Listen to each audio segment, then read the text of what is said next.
Bonjour, je suis Guillaume, bienvenue sur ma chaîne La Chambre en or de Goupil pour une nouvelle vidéo. J'espère que vous allez bien et bienvenue dans ce tuto sur le Canon EOS R3. Donc le tuto numéro 3 en version photo et vidéo. Donc ce sera le menu AF photo et il y aura une vidéo pour le menu autofocus vidéo aussi. Donc on commence dans les menus bien évidemment autofocus. Donc deuxième menu, le menu violet. Et donc on arrive ici avec le premier qui est opération AF. Donc là vous aurez votre autofocus, donc soit one shot, soit cerveau. Donc one shot pour ceux qui ne viennent pas de chez Canon, c'est AFS et en gros cerveau c'est autofocus. Après on aura le menu zone AF. Donc ça c'est pas forcément intéressant parce que vous y avez normalement, voilà, vous avez normalement directement accès à ça sur une touche. En tout cas je vous conseille de le faire parce que ce sera beaucoup plus facile à utiliser. Et donc ici vous avez tous les modes qui sont disponibles et donc les modes grisés sont les modes que j'ai enlevés et donc il y aura un menu pour justement personnaliser ça. Je ne sais pas si c'est en autofocus, je crois que c'est en personnalisation, mais on verra ça ici. Donc si c'est dans ce menu là on le verra ici et sinon on le verra dans la personnalisation du boîtier qui sera un autre tuto. Et donc ici vous avez le zone précise, donc AF spot, après on a AF normal, on a après zone élargie et après on a une autre zone élargie et après on a nos zones flexibles. Donc flexibles parce que si on revient ici, hop, et que je fais ça, zone flexible, si j'appuie sur rate, ou c'était quoi? C'était, hop, c'est pas rate, c'est, si c'est rate normalement. Hop, je vais y arriver. Ah non, c'est là, c'est quand je suis, hop, sur, tout là, pardon. Hop, voilà, c'est ici. Si j'appuie sur Rate, donc c'était bien Rate, je peux changer la taille avec la molette du dessus et la molette arrière pour changer en hauteur et en largeur. Donc ça vous permet de personnaliser vos zones exactement comme vous voulez. Donc c'est quelque chose que personnellement je trouve assez génial parce que du coup ça limite la détection et l'autofocus exactement là où vous voulez. Donc si vous voulez commencer à isoler un sujet et qu'il a une certaine taille par rapport à d'autres, et ben vous pouvez vous faire un collimateur, ou du coup une zone ici, vraiment spécifique au sujet que vous voulez suivre. Et donc voilà, c'est vraiment très bien. Si vous avez par exemple un oiseau, ce sera petit, et si vous avez quelque chose de plus gros, comme admettons un éléphant un petit peu loin, parce que de près ce sera peut-être un petit peu beaucoup, enfin un petit peu très gros. Et donc voilà, vous avez la possibilité de faire ça, et c'est vraiment très très bien ici. Après le suivi continuera sur l'objet qui se déplace, donc, ou sur le sujet qui se déplace. Donc ça c'est vraiment très très bien.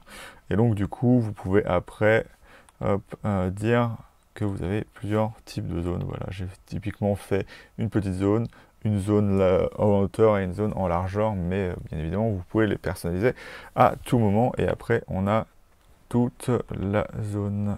Voilà. Donc on revient dans les menus. Hop, on a le suivi de sujet.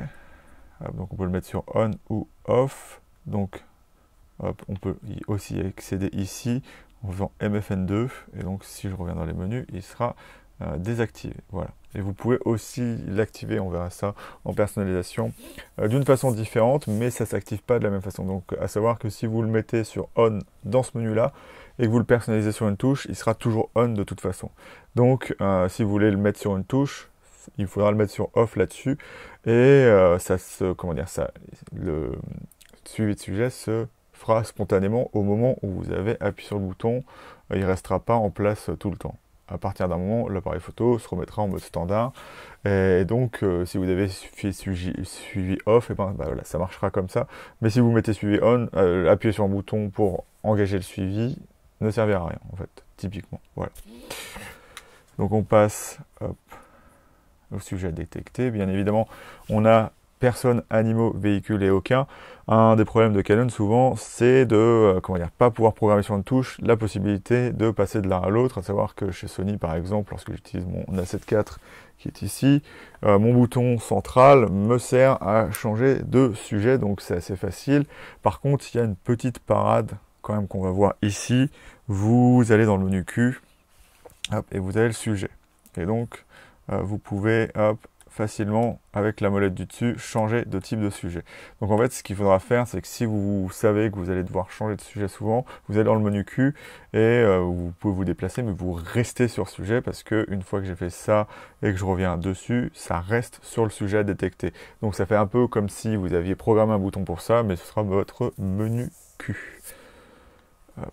Si on revient ici, on a la détection de l'œil qui est activée. Moi, je l'ai programmé pour l'activer et le désactiver sur un bouton. Donc là, elle est activée. Mais si je sors et que j'appuie par exemple sur mon bouton d'enregistrement, voilà, désactivé. Quand je reviens dans le menu, elle est désactivée. Donc moi, je vous engage à programmer des boutons pour ça parce que si vous avez à revenir dans le menu à chaque fois, ce sera un petit peu problématique. Changement de sujet de suivi. Donc là, vous avez la sensibilité du suivi. Hop. Donc priorité initiale, donc c'est vous pouvez mettre info pour savoir ce qui se passe. Donc normalement, si je me souviens bien, je l'ai réglé pour que le sujet reste suivi et qu'il passe pas à un autre sujet dès qu'il voit autre chose. Donc en fait, il va prendre en compte le suivi, enfin le sujet qu'il a engagé en premier. Donc normalement celui que vous avez choisi, mais ça peut être un autre, mais voilà. Il prend en compte ce sujet-là, mais s'il y en a un autre qui passe, il va être moins dérangé si vous le mettez en priorité initiale. Ce qui est normalement le cas ici. Et il veut pas que je mette info. Pourquoi? C'est intéressant. Donc on va mettre. Donc j'ai pas le droit de mettre aide. Je sais pas pourquoi. Alors que c'est le bon bouton. Je vais te regarder un truc 3 secondes. Hop. Info. Mon bouton info ne marche plus. C'est intéressant ça. Ah si. Mais il marche pas ici. Je ne comprends pas pourquoi. Menu. Attends. Donc en fait ça doit être un bug. Donc on va le rebrancher en espérant que je puisse vous montrer ça. Hop. Voilà. Donc j'ai dû appuyer sur le bouton tactile, sauf que comme je ne l'ai pas sur l'écran, je l'ai mis là, mais juste sur ce menu-là, mon bouton info ne marche pas. Normalement, je pense que c'est sur tous les R3, donc c'est un petit bug d'interface. Donc régler la facilité de changement de suivi entre le sujet actuellement suivi et d'autres sujets. S'active lorsque le sujet... Bon, en fait, ça ne dit rien, mais lorsque vous êtes sur priorité initiale, ça va vraiment rester sur le sujet. Hop, et donc voilà. Priorité initiale sur sujet. Ah oui, d'accord. Priorité initiale, ça doit être vraiment ce que vous avez commencé à traquer, enfin suivre. Et là, ça doit être sur le sujet. Hop, changer de sujet. Donc je vais rester, je pense que je vais tester sur le sujet. Donc c'est comme ça que vous réglez ça ici. Hop. Donc on passe au menu suivant. Là, vous avez tous vos cas autofocus. Donc moi que j'ai réglé sur 2. Donc j'ai mis une sensibilité de suivi très faible et une accélération moyenne pour que l'autofocus aille assez vite à changer par exemple de distance, parce que sinon il va rester plus concentré et vraiment aller lentement faire l'autofocus. Et donc en photo on pourrait le mettre à max, mais moi j'ai décidé de faire ça. Vous avez 4 cas comme d'habitude chez Canon que vous pouvez régler bien évidemment, et ce qui est bien comme vous le voyez ici, c'est que même si vous changez les réglages d'un certain cas, vous pouvez voir comment il est programmé d'origine, donc vous pouvez remettre les curseurs comme ils étaient à la base.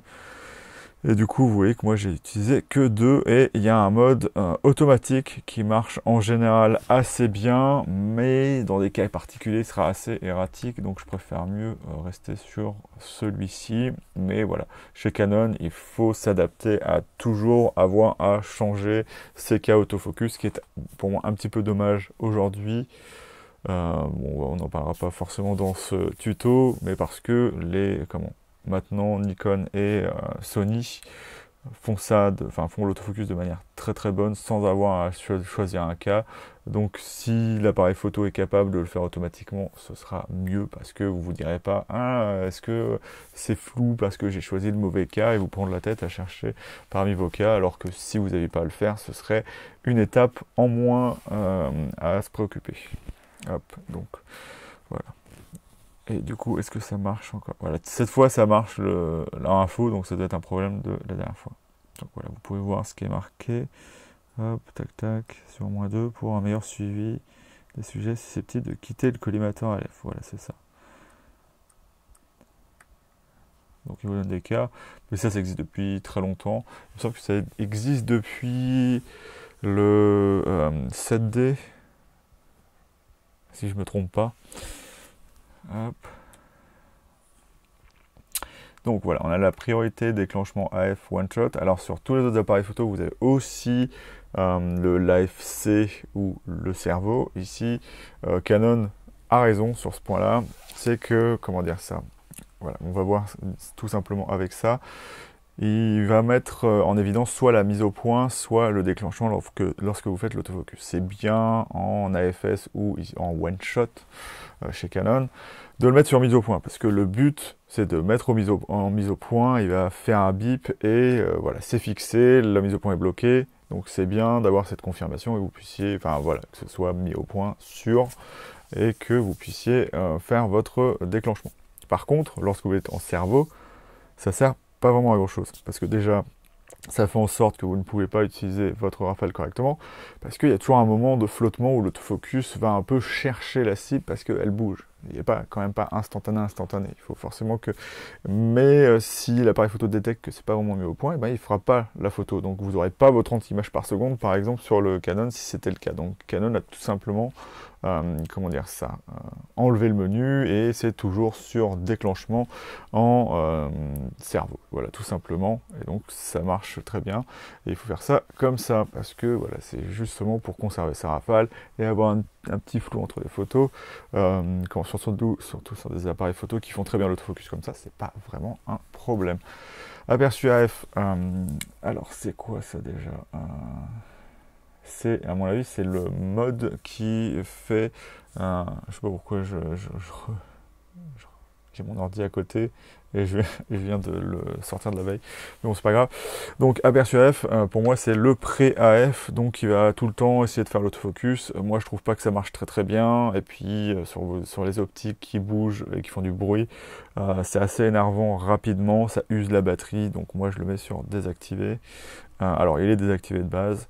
Pilotage, hop, objectif, CF, impossible. Donc voilà, ça c'est un truc particulier au Canon EOS R3. Hop, on va voir ça. Et si on met info, toc toc toc, il va dire poursuivre la recherche de mise au point. Voilà, c'est tout simplement ça. Il y a beaucoup de gens qui reprochent le fait, par exemple, qu'un Canon EOS R5 ou R6, dès que la mise au point ne peut pas se faire, ils vont absolument pas réagir. Et là, le R3, vous avez l'option de soit faire ça, donc qui montrera que l'autofocus ne peut pas se faire, soit faire à l'ancienne, avoir l'objectif qui va faire sa mise au point sur toute la longueur, donc voilà, pomper tout simplement. Voilà, si à un moment donné il revoit le sujet, ça peut être intéressant parce qu'il va se rapprocher de la mise au point et hop, raccrocher. Mais sinon, s'il n'arrive pas à mettre au point, il n'arrivera pas à mettre au point. Donc ce qui peut être intéressant, c'est des fois de mettre au point et il trouve pas son sujet et il va vers le sujet puisqu'il va faire toute la zone de mise au point, si c'est dans le bon sens, parce qu'il peut y arriver des cas où ça peut poser problème, mais ça peut permettre d'aller jusqu'au sujet, d'arrêter de faire l'autofocus et d'essayer de rattraper le sujet, et là il le verra. Donc ça peut être intéressant des fois.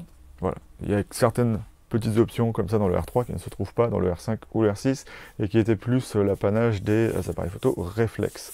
Faisceau d'assistance AF, je l'ai mis sur on, mais comme je suis toujours en cerveau parce que c'est immensément supérieur à au one shot, pour moi aujourd'hui avec les appareils photo modernes, on ne devrait pas utiliser de one shot. Et ben le faisceau d'assistance c'est en one shot parce que va s'aider de la lampe AF pour faire la mise au point. Pourquoi ça marche pas en cerveau? Tout simplement parce que c'est de l'AF continu et donc si ça arrêtait de faire, comment dire ça, la lampe AF au moment de la photo pour pas qu'on voit l'éclairage, et ben l'autofocus pourrait être perturbé et donc c'est pour ça qu'il ne se met pas en mode cerveau et donc en one shot on s'en fiche parce qu'il va faire il va éclairer, la mise au point sera faite, bloquer la mise au point et donc le faisceau va s'éteindre. Voilà, tout simplement. Limiter la zone AF, donc voilà, c'est là, donc c'était pas en personnalisation, c'était ici, donc moi j'ai enlevé cette zone-là, ce collimateur AF standard, et j'ai enlevé la zone élargie autour. Donc celui qui a 4 collimateur d'assistance en plus que celui-ci, la zone élargie. Hop, donc contrôler la section zone AF. Voilà. En fait, j'appuie sur le bouton pour pouvoir... Attends, là c'est changer... Oui, c'est pour l'autofocus, c'est ça. Ouais. Sinon, on peut le faire directement avec la molette principale. Donc en fait, ça vous enlève une molette pour faire l'autofocus. Donc je peux vous montrer ça ici. Donc là, je l'ai sur MFN. Donc j'appuie sur MFN. Hop, et voilà. Ça, par contre, si je vais dans menu et que je change le type de contrôle, ça va faire autre chose. Ça va... Allez. Non, ça va rien faire. Peut-être parce que... Ah oui, voilà, d'accord. Pardon, excusez-moi. C'est plutôt... Je sais plus sur quel bouton je l'ai programmé, ça. Est-ce que je l'ai vraiment programmé, ce truc-là, d'ailleurs?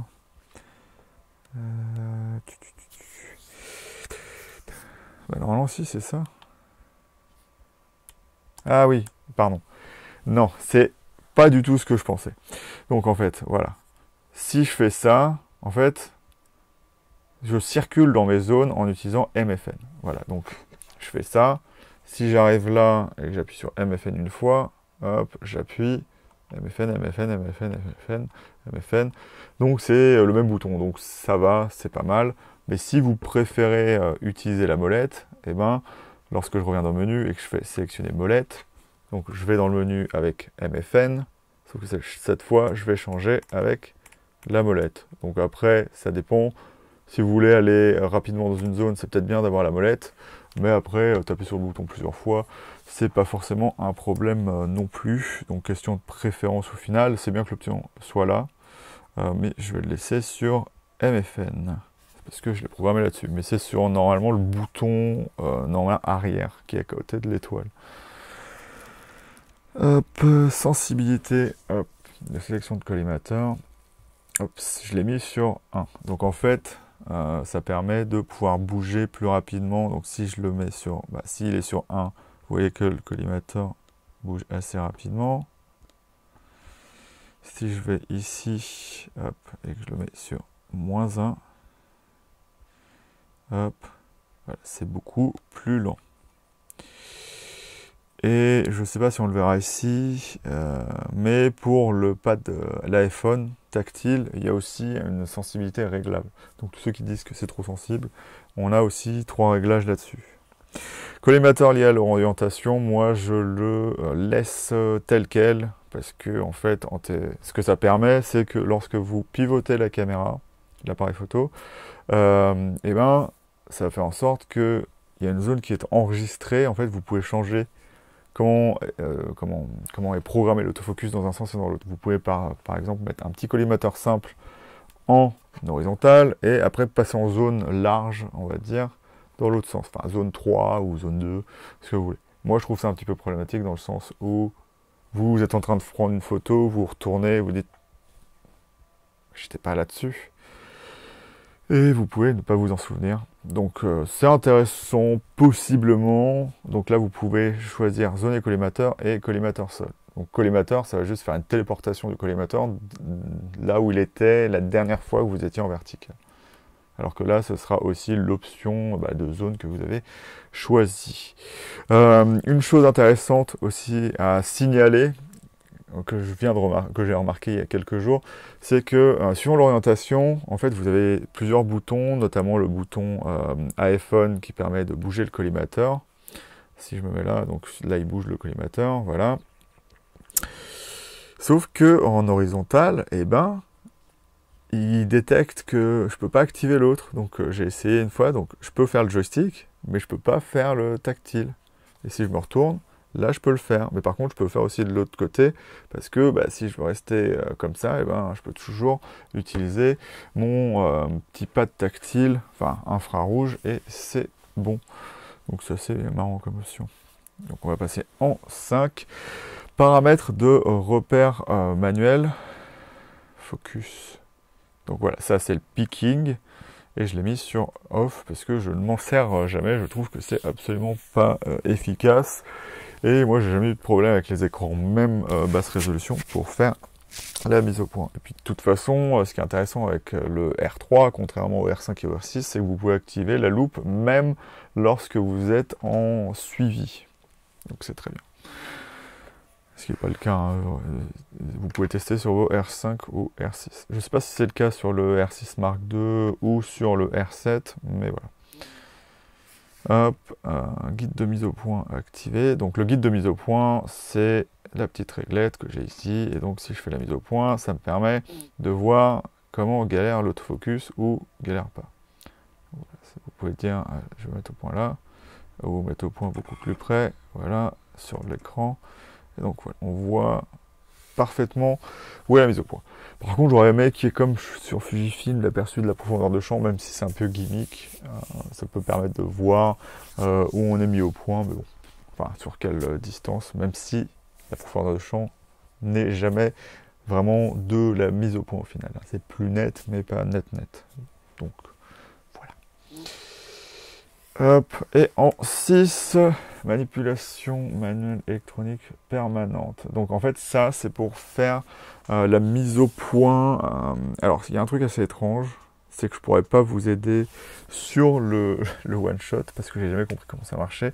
Mais en fait ça c'est ce qu'on appelle le full time manual focus, c'est ça. Ouais, mise au point manuelle électronique permanente. Donc en gros, ce que ça veut dire, c'est que vous pouvez à chaque moment, par exemple si je suis là, que je fais l'autofocus, je peux quand même mettre au point, et ça c'est un truc très intéressant chez Canon parce que c'est pas possible chez Sony, et si je parle de, en cerveau, hein, vous pouvez le faire en LFS, mais vous pouvez pas le faire comme ça. Donc voilà, si je fais ça, je peux revenir ici comme je veux. Comme vous voyez, c'est pas comme chez Fuji où ça fait des escaliers lorsque vous faites la mise au point manuelle. Hop, donc mise au point manuelle avec objectif, tac, off. Donc là, si je mets one shot activé, bah voilà, bah, tout simplement, si je me mets en one shot, on va le faire du coup ici, on va le faire juste pour être visuel. Hop, donc vous le désactiver en mode AF. Mais si je me mets en one shot, donc on va revenir sur le premier menu. Se mettre en opération. Non, c'était pas là que je voulais aller. Hop, en opération AF one shot. Et hop, dès que je vais faire ça, c'est marrant parce qu'il le fait pas. Voilà, c'est pour ça que je trouve ça assez étrange. Donc là, ça marche, mais pourquoi quand je lui ai dit ça, hop là, pourquoi tu veux partir? Il y a des trucs sur la table. Hop. C'est ma multiprise qui veut s'enfuir. Hop, donc.